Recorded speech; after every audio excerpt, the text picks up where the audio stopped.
Okay, so now you've gone through and you've dreamed big. You've set out your list of goals and you've prioritised them. Now what's got to happen is you've got to work out the income that you need to achieve those goals.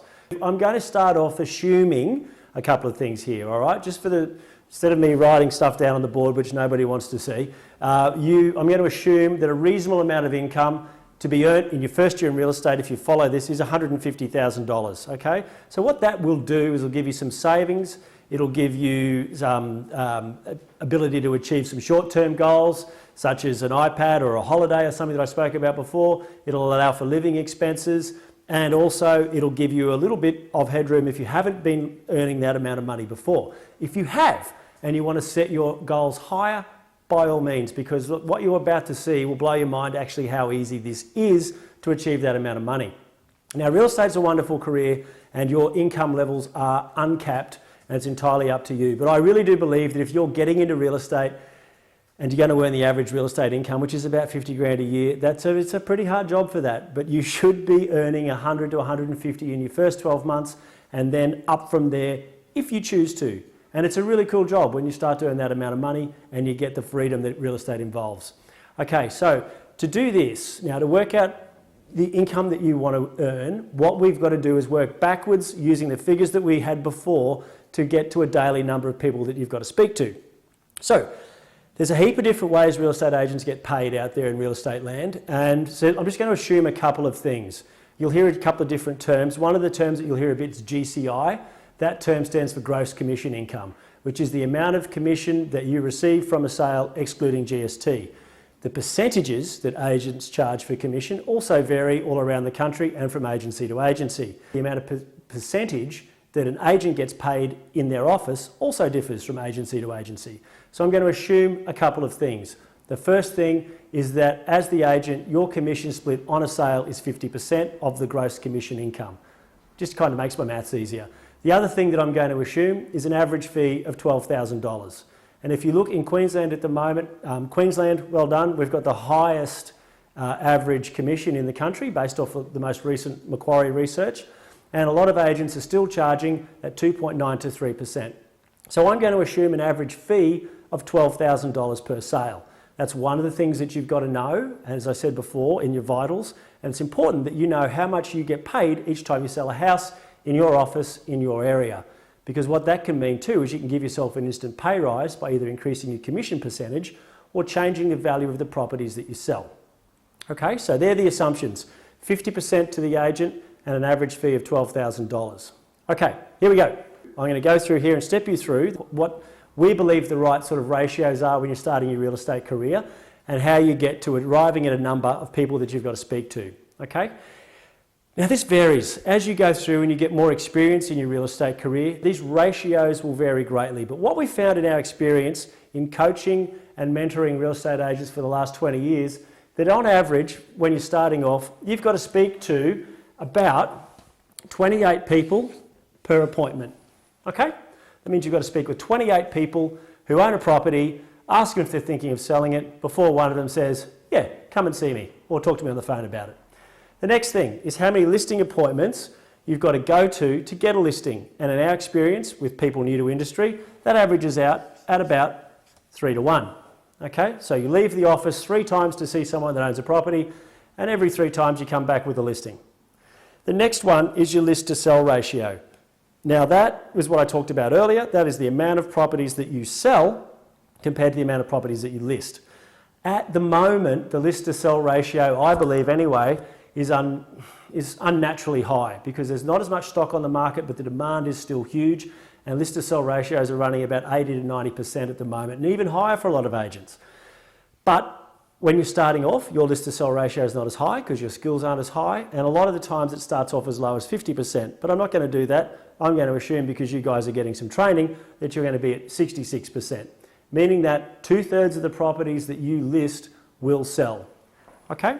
So 66% list to sell ratio. And as I said before, the average fee on a sale for you is going to be $12K. Now, what I've done there is based all this to give you the numbers to achieve an income to you, a personal income of $150,000, which is going to cater for all those things I said before and also include money to pay the tax department. So stay tuned and I'll show you how effectively simple it is to plan your real estate career to dial in an income. Okay.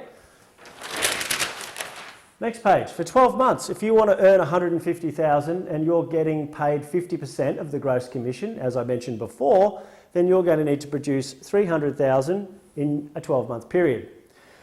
To produce $300,000 with an average fee of 12, you're going to have to sell 25. Okay, and for you to sell 25 with a list to sell ratio of 66%, you will need to list 38. Meaning if you multiply 38 by 66%, you get 25. The next thing we need to know is how many listing appointments you need to go to produce 38 listings in a 12-month period. And if you're going to list 1 out of every 3, that's 38 times 3, which is 114.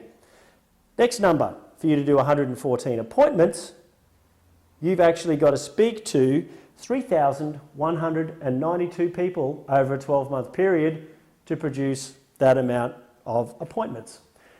Now you might be thinking to yourself, 3,192 people, God, that's a lot of people.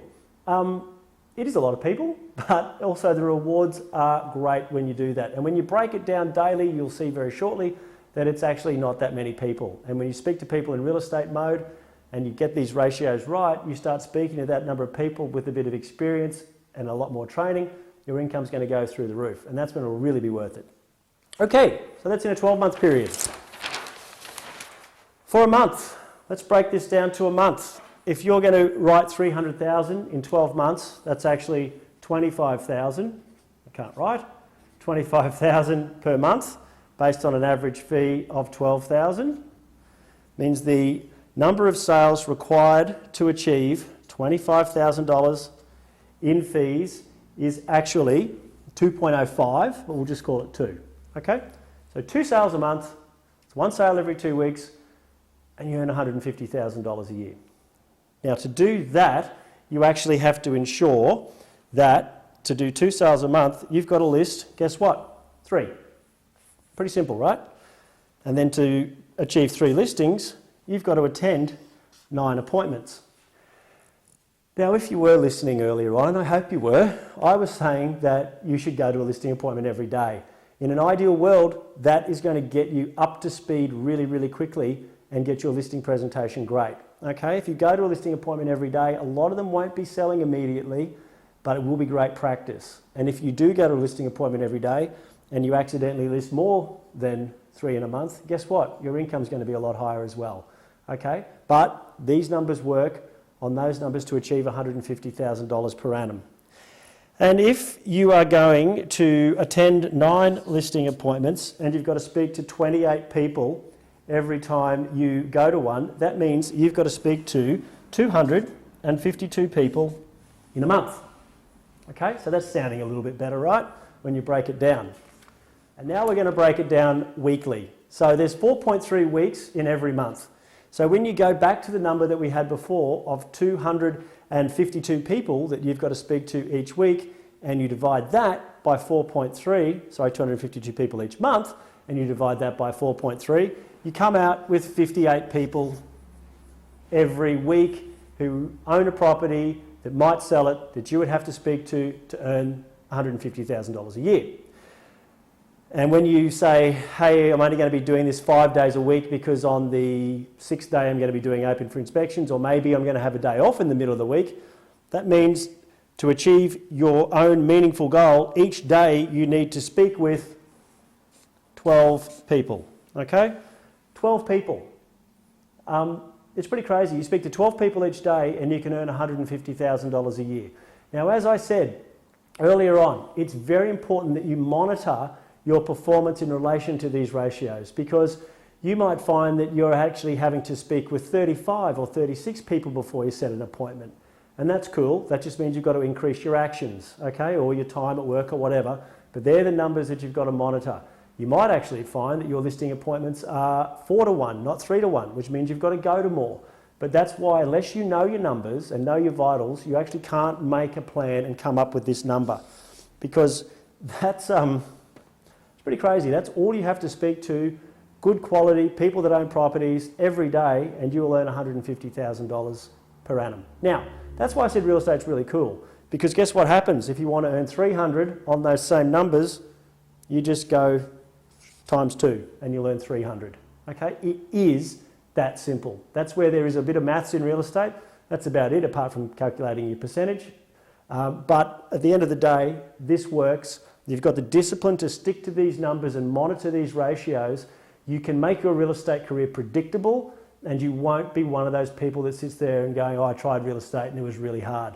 It's not hard if you take control, and this is how you do it.